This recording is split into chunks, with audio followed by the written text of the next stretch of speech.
bullets flying. He's yelling, "Go ahead and shoot me," and his hands are out. "Go ahead and shoot me, go ahead and shoot me." I honestly believe that he was trying to draw fire away from us.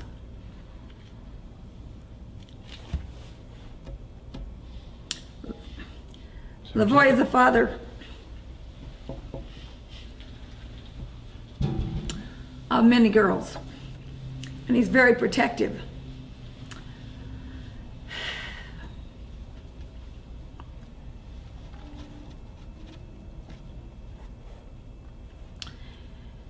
And I think he was trying to draw the fire from us. So I can't see him very good because I'm still trying. I still got the camera up. We're still slunk down because there's bullets flying.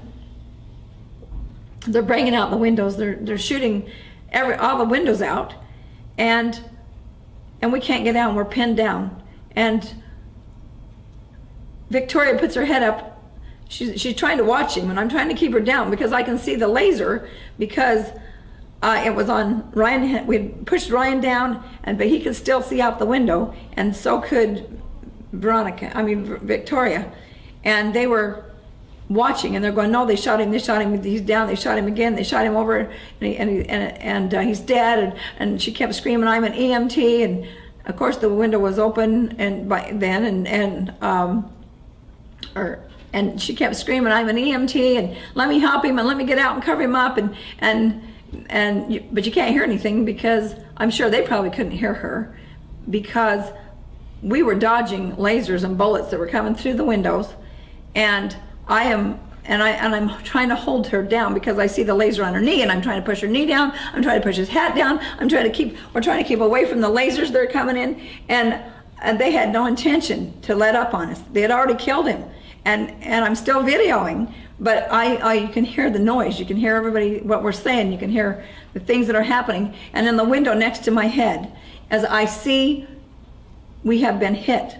We got hit 4 or 5 or more times on that window, and it didn't break the window.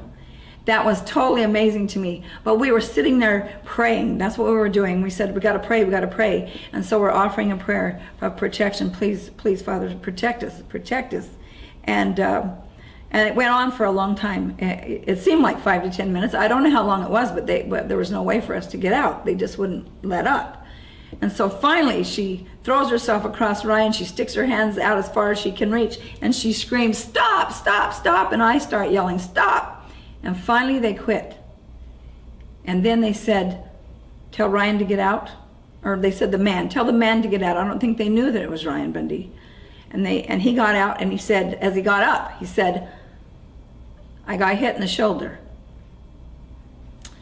And it was in his right shoulder. And so then she had looked at it and said, "Yeah, you're hit." And then he got out, and immediately they backed him up and took him, and then she came out. And then they arrested her, and then I had to drop the stuff I had in my hands, the camera, my phone, and papers, and get out with my hands up like they told us. And then they arrested us, and as I was coming out of the truck, her and I both were walking by, and we could see Lavoy laying dead in the snow, and he was face up, which was really odd to me because he didn't leave that direction. He left towards them, and now he was back facing the truck, and he was laying back in the snow, and his feet were deep down into the snow, and he had his hands still out like this, and he had the left hand was laying out, and the right hand was just here, kind of over by his chest, and his hat was still on. It was terrible. And we walked over and sat down. They had cuffed us, set us on the ground, and as I was walking, they had asked me, "Is anybody else in the vehicle?" And I said, "No, I'm it. That's it. That's the last one. There's no one else in the vehicle." And they waited till I got to the road. Then they opened fire, and they continued to pelt that truck. And they broke the window where I'd been sitting. They just blasted it. See, I forgot. After they broke out windows too, they started shooting in gas. They were shooting in, I don't know what kind of gas it is. I saw the little canisters. They're like silver round like this, and they would explode, and it was like a gas, and it was smoke. and we couldn't breathe. It was hurting our nose and our mouth, and I had a down coat on. So I had my nose into my collar, and she had her nose into the side of my coat. We were trying to breathe because it was really difficult. And that was before they had quit firing. But after we got out, and they just kept blasting the truck. And then we started saying, "You murdered him in cold blood. You murdered him in cold blood. He didn't have a gun. He wasn't doing anything." Before I made a statement, I thought he might have had his pistol strapped to his side, because often he carried his pistol. But every time we got into a meeting, they didn't ever take the pistols in, so or any of their arms. So I don't know if he had a gun, but I don't think he had a gun. I'm sure they were in the vehicle, but on him, and he never pulled one, because it made no sense to me that if he was going to shoot them, why wouldn't he take the gun from the car or point at them or do something? But he didn't. He went out with nothing in his hands and his hands wide open. He had no intention to shoot anybody. Now, how many shots do you think that the agents and police fired? Oh, hundreds. I'm telling you, it just didn't let up for a long time. So I didn't know, but I forgot something else. As we were walking away from the truck and we saw Lavoy, we looked up and there was all these men that were coming out from behind the trees. There was I bet you there was 24 of them. And they had the long guns, and some of them had caps with these little like binoculars that flipped down off of them on them. It was really insane, and they were coming out from behind the trees. It was like this army battlefield. And when we got back to the road, and they had put the cuffs on us and set us down, and then finally they took us over, and we sat in the back of a van with the door open, in the back end, and we continued to tell them that they had killed an innocent man, and we felt sorry for them, and we will pray for them, and we began to sing because she had been singing. I was trying to calm her down. I told her, I said, "You've witnessed something that you'll never forget for the rest of your life, and you need to tell people. You need to tell the truth, what really took place today, because it was murder." And she knew that. We all knew that it was murder. And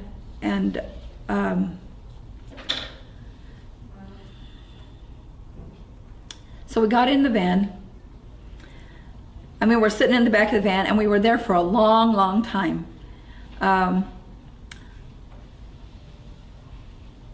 She didn't have a very warm coat on, and I had my jacket, but she didn't have a very warm coat on, and she was quite cold. And so I was trying to stay close to her and keep her warm.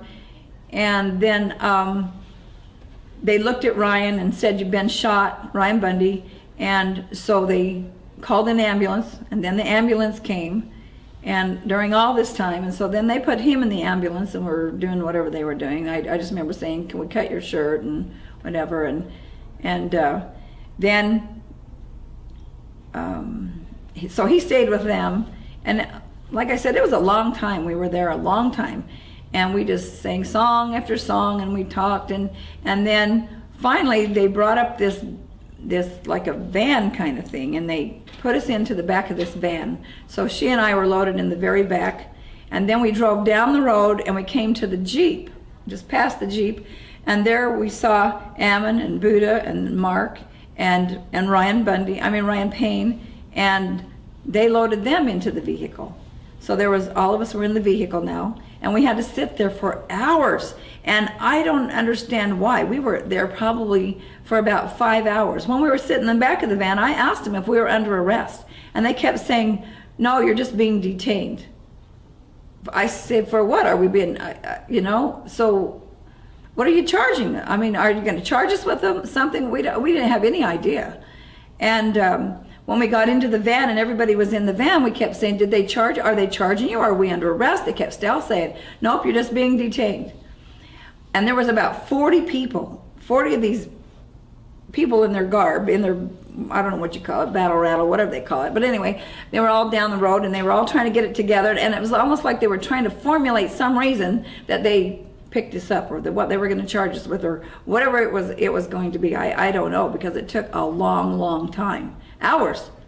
And finally, I'm not going to tell you that part. People had to go to the bathroom. It was so bad. It was awful. And they wouldn't let us out of the car. It was terrible. And they went, so finally when we got back into the vehicle, they took us back to Burns, and they were driving like madmen. They were like 80 miles an hour, all just rushing back into Burns, and they have all the lights on the inside. And as soon as we hit town, they turned off all the lights so people couldn't see who we were, I guess. I'm not sure exactly how they planned that, but anyway, they turned off the lights when we were going through town. And then they circle around to the hospital. They dropped the ambulance off, which I think I must have been for Ryan's sake. I'm not sure.